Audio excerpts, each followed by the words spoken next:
Well, joining us on the line to discuss is Mark Dubowitz from the Foundation for the Defense of Democracy. They've been covering this in detail for years on end, obviously. Mark, thanks so much for the time. Appreciate it. Thanks, Ben. Honored to be on your show.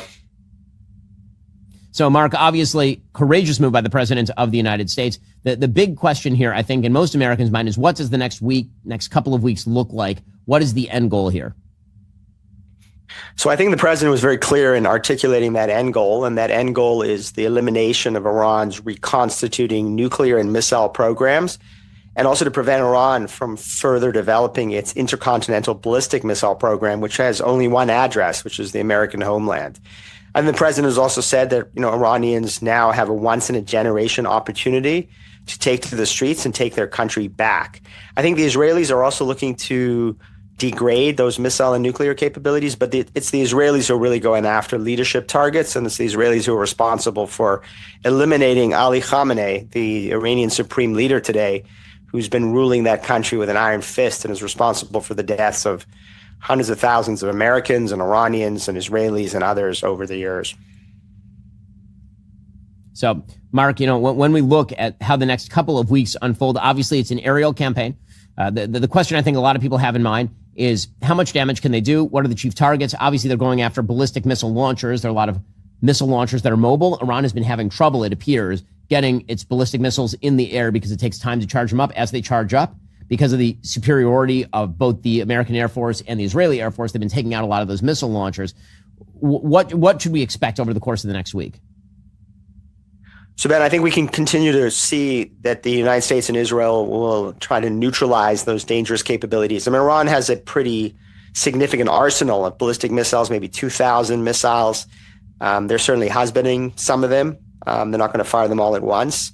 But I think if the regime starts to see that there's an existential threat to it and that it potentially could be going down, then I think you will see the firepower of the Islamic Republic unleashed.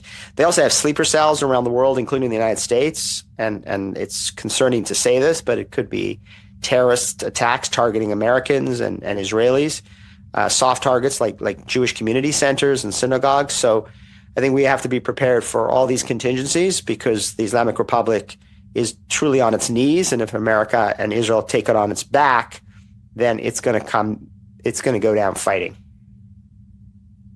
So when it comes to the possibility of regime change, obviously the leadership has been destroyed. There are people who are sort of set up as possible heirs that would include the head of the judiciary or Khamenei's chief of staff or another cleric. Basically, my understanding is that the way this works is that anyone else who becomes the supreme leader has to be a senior Shia cleric. So basically just ensuring the line of succession through radical Shia Islam. How would that work? Are those people that can be expected to be targeted? So we think that the supreme leader, Ali Khamenei, has already designated a successor, and that is his son, Moshtaba, who, believe it or not, Ben, is more psychotic and more vicious than his father. So I think that the United States, but particularly the Israelis, is going to try to find Moshtaba and also neutralize him.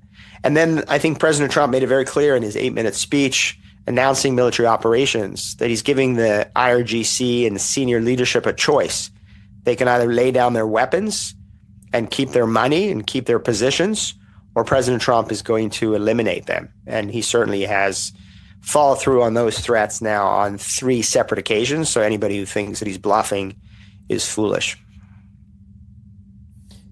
So one of the questions here that people are asking is what a transition to a different regime looks like. If, for example, the president suggested IRGC should hand over its arms, they should lay them down. To whom would they hand over their arms? How would that happen? Who would be sort of next in power? There's been talk about Reza Pahlavi, the son of the former Shah.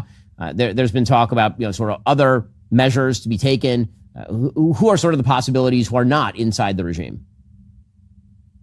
Well, on the optimistic side, you mentioned Reza Pahlavi, the son of the Shah. I mean, he certainly seems to be very popular inside Iran. Iranians have been on the streets in the massive protests in January and now calling out his name. Many Iranians are under the age of 30, and they see photos and videos of life under his father.